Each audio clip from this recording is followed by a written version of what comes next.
Assalamu alaikum.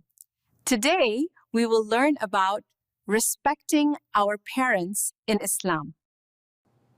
Listen to them patiently and obey their good advice. Being good to your parents brings blessings in this world.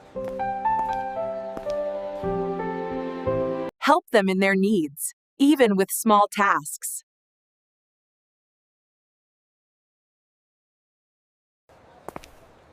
And great rewards in the hereafter.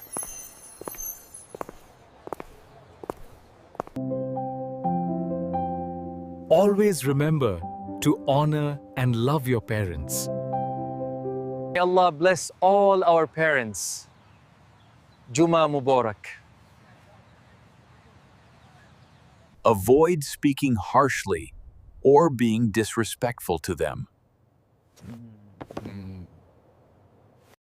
Speak kindly to your parents and always show them respect. Respect and care for them every day, not just sometimes. Pray for your parents, asking Allah to bless and forgive them. Honoring your parents pleases Allah subhanahu wa ta'ala and earns His reward.